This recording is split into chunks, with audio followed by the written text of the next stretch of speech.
You've definitely heard of monk mode before, but you can definitely make it better. And so my new version of monk mode consists of 6 key elements. First is your environment. Second is your mind. Third is your sleep schedule. Fourth is your diet. Fifth is your exercise. And sixth is your discipline. So to start, let's talk about your environment. The most important part of your day-to-day life, because it is a reflection of your mind. If your environment is full of clutter, then that means your mind is full of clutter. So you want to clear out your environment and have it stripped down to its essentials. So there are 3 levels to your environment. Level 1 is your workspace, which is basically where you do your work, your desk or your office. Level 2 is your room and your closet. When I heard that your environment is a reflection of your mind, I just went through and got rid of everything. And so I bought a tatami mat, and now the only things in my room are my alarm clock, a fan, and my bed. Another extremely important part of this monk mode is sleeping on the floor. This increases your discipline. It also allows for more space in your room and clears out all the clutter and allows you to have less distractions. And then your closet is also extremely important as well. And the only things that are left in the open of my room or my closet or my workspace are the things that I use every single day. So I actually found it extremely beneficial clearing my room, because now there's no distractions and I'm able to sit in my room and read, sit in solitude, sit in silence, and meditate. And all of these things without any distractions because of one essential piece that I added into my room.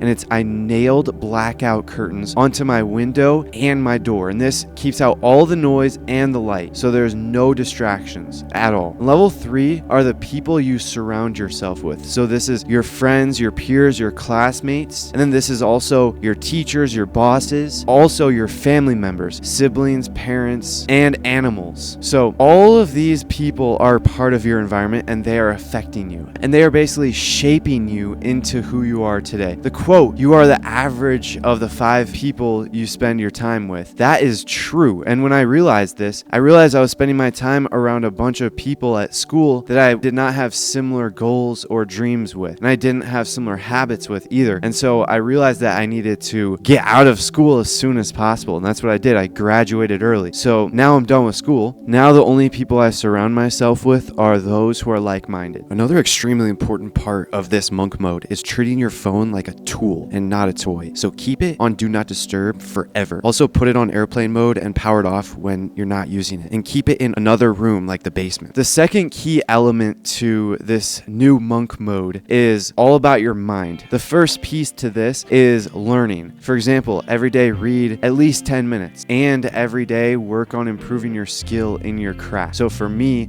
I'm working on improving my skill on this YouTube channel, making better thumbnails and making better videos. The second piece to your mind is meditation. This is keeping your mind clear and bringing you back to balance. So this is where your environment will really play a key role, because if you followed the steps and cleared your room and created essentially a dojo where it's distraction free, then that means that you have a perfect meditation environment built just for you. And what I like to do is I meditate for 5 to 10 minutes and then I just sit in silence for 20 minutes for the rest of the time. And then the third key piece to your mind is thought control. I read in a book called Law of Success in 16 Lessons. Napoleon Hill said, self-control is solely a matter of thought control. And he also said that self-control is a law of success. So essentially what that means is in order to see success, you must control your thoughts. Most people don't control their thoughts. Most people go around their days just in a daydream. They're just like zombies and they never control their thoughts. But if you're not controlling your thoughts, who is?